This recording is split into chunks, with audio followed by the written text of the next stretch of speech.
These are devils right here. Dinesh D'Souza. If you aren't Dinesh D'Souza, I would just recommend scrolling along. It's gonna get ugly pretty quickly, and you may want to protect your peace this Tuesday. Okay, Dinesh, now that it's just the two of us, I've heard that you are a little, not just bothered, but bewildered by the anti-Indian hate that you and other Indian Maga people are suddenly experiencing all over social media, all coming from members of your own party, seemingly. It's interesting, no? Vivek and Kash got raked over the coals for trying to wish people happy Diwali, and Vivek made the mistake of posting a photo of his children in Halloween costumes. Even I cringed at these. Pause to read. I mean, children aren't even off limits anymore. Get out of my... These people are sick. Just threw up in my mouth. See now, why are they talking about children like this? These are devils right here. Just threw up in my mouth, a bunch of middle fingers. Get out of my country. You're still an Indian, my friend. No amount of blank is going to make the white folks see you as one of them. But hey, dedication deserves a slow clap. So you pretended to be an American for Halloween. You're, as an American, costume is a failure. F you, go study. What in the world? So I guess this is the stereotypes about Indian and students and all of that. I like your American costume. They celebrate Halloween in India. Your Indian kids aren't the flex you seem to think they are. And when you use them like this, they're no longer off limits. Oh, wow. Look at this. These are verified accounts. You still haven't apologized for last Christmas when you said white Americans were unworthy of good jobs and that you wanted to replace us with 300 million Indians. I'm sure he never said that. You must come to Christ, Vivek. God made you in his image too. I will pray for this beautiful family and children, by the way. Wow, this is embarrassing. These are the people he was exalting. This is what somebody said to you that you felt the need. Okay, you're Indian. You made nothing. You are nothing and devoid of creation. Your ilk has been a race of slaves for hundreds of years, and even after being given a chance, you prove what worth you are. So now they're bringing up Indian subjugation. Now that Black people are no longer in the forefront, now they're attacking Indians and saying that the Indians were slaves. I also saw some posts about how they throw feces in the streets and all of this other stuff, just wildness. And so Dinesh says, in a career spanning 40 years, I have never encountered this type of rhetoric. The right never used to talk like this. Yes, they did, motherfucker, because they were talking about Black people you pretended not to hear. Because deep inside your programmed heart, you believe that Black people deserved that type of vitriol. But now that it's being spewed at you, now all of a sudden you're like, we don't talk like that. Yes, you have. You just haven't heard it and you pretended to ignore it. This is unbelievable. This is how, when I tell you that America is a racist country, racism is so deeply embedded into our culture that people don't even see. Like, I saw the Latina woman that was pushed down onto the ground by ICE. She was like, I never would have thought this would have happened. I thought police officers were our friends. Bijwa, you haven't been seeing what Black people have been saying. This is why I'm so glad that we're staying home, because now they're starting to push down white people and white-looking Latinos and indigenous Latinos. So it's like no one is safe, but they thought that they were as long as Black people were being targeted. To respond to. You seem confused. Additionally, there seem to be a ton of people online celebrating the fact that JD looks like he's 5 minutes away from tossing Usha to the side for, I don't know, grease lightning over here. It is a dark and interesting time, Dinesh, but what I'm confused about is why you're confused. Especially about the anti-Indian hate. Isn't this your son-in-law? Oh, wait. Dinesh's son-in-law said what now? Dinesh's son-in-law said, tells Zohar Mamdani, go back to the third world. You see, they always think it's going to be somebody else.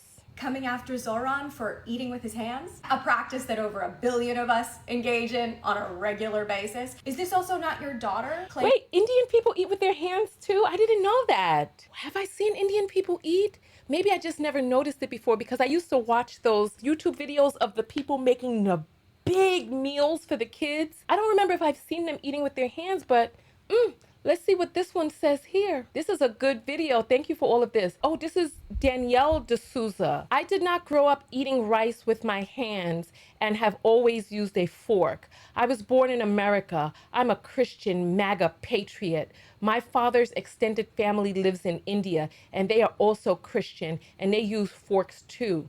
Thank you for your attention to this matter. She's responding to someone who says, your wife is South Indian. She grew up eating rice with her hands. You're literally marrying into it. Ooh, this is gross. There's some things going on, so I just want you to stop right now and check, make sure that you're still subscribed.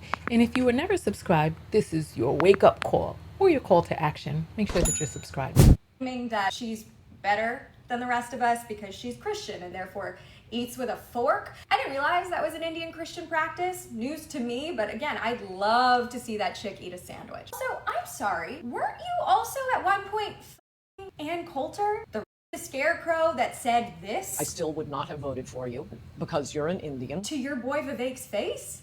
This all seems pretty par for the course, no? Now it's interesting because when I get on here and wish people happy Diwali or happy Halloween, I don't get this type of a reaction. Hold on, let's see. This is too good. This is too juicy. Oh, it's blurry though. I can't see it. Girl, you can't see it. All right, let's keep going. I wonder what that means about the people that we interact with. But let's maybe work through why your party suddenly feels so bold about being so aggressively racist publicly. Oh, you all keep saying naan. And I keep thinking of that big fluffy bread, crispy on one side, soft on the other. I haven't had naan in so long. Oh, I could just use a nice piece just slapping me across either side of my face until I just crunch into it. I don't know what's wrong with me. All right, let's keep going forward. Feeling totally comfortable to have their names and faces attached to things like this. Dinesh, weren't you the guy that wrote a book back in 1995 called The End of... And wasn't the goal of that book to absolve white people of the horrors they were responsible for in terms of slavery, segregation, and overarching policy? You see that? You see that? So he wrote a book called The End of Racism because he wanted to absolve white people. Let's see what this says right here. In 1995, D'Souza published The End of Racism, in which he claimed that exaggerated claims of racism are holding back progress among African Americans in the United States. He defended the Southern slave owners and said that the American slave was treated like property, which is to say, pretty well. Oh my goodness, this guy. Wow, listen, not everybody treats their quote unquote property well. These psychopaths were harming and maiming human beings because they had a sick, twisted, demented fetish on the inside for harm. They were sociopaths, psychopathic, masochistic, and sadistic, just cretins. And wasn't the goal of that book to absolve white people of the horrors they were responsible for in terms of slavery, segregation, and overarching racist policy? Wasn't the whole point that black people were just dramatic, holding themselves back? Right. And then several pieces of anti-black drivel later, didn't you become the OG tweeter, in fact? Hold on. I need to go back and read this. There we go. Oh, I wasn't expecting to see this. Hold the hell up. Do you see this? Before she puts the square up, Dinesh wrote the N-word with the ER in 2017 on Twitter. Seth Rogen said, if you're offended by someone saying cracker, it's a good indicator that you're a mother effing crack. Wow. And then Dinesh comes out and says, do you feel the same way about the word Nigger? Yo, this dude is sick. In fact, I remember tweets about Obama. Hold on, there's so much to catch. You can take the boy out of the ghetto. Watch this vulgar man show his stuff while America cowers in embarrassment. This was when, in a relatable, cute moment, Barack Obama was seen with a selfie stick taking a selfie. And you see the hypocrisy of these people. Wow. About Rosa Parks? Hold on, what did he say about Rosa Parks? Hold on, you're going fast. All right, overrated Democrats department. Rosa Parks wouldn't sit in the back of the bus. That's all she did. So what's the big fuss?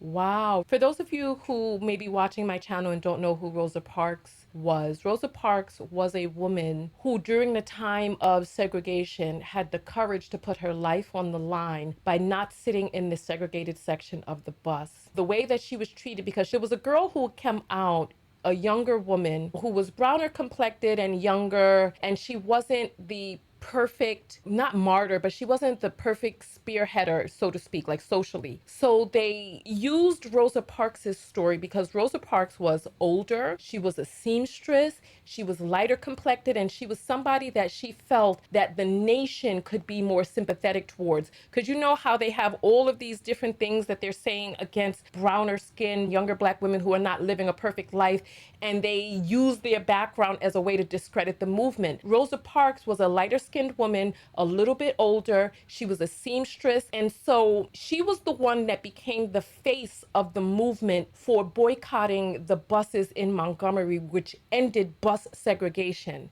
And this man has the nerve to say that she was overrated and then to say that she was a Democrat. Back in those days, before the switch happened, before white flight, the Republican Party was the more liberal party and the Democratic Party was the more conservative party. So I'm not really sure why he was calling Rosa Parks a Democrat, because back in those days, they were most likely Republican because of the values that were espoused back then. This is really bizarre. It seems like you thought that being a dark-skinned token for white supremacy, being willing to say the publicly vile anti-Black things that your white counterparts didn't feel comfortable attaching their names to, but were more than happy to applaud you from the sidelines. It seems like you thought that would gain you entry and a permanent membership at the country club, but you're finding out in real time that you are and have always been the help.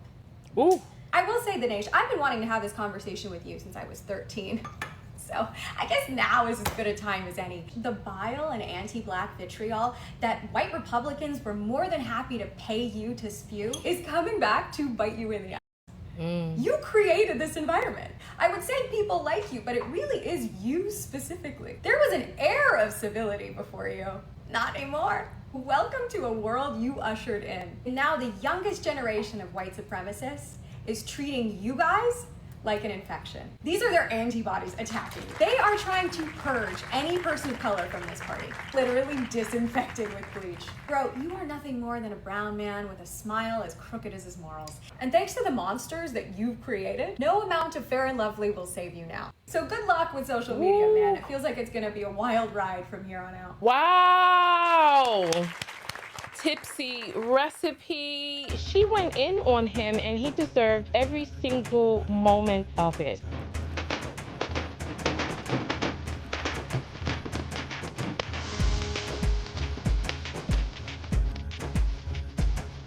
Whheeeew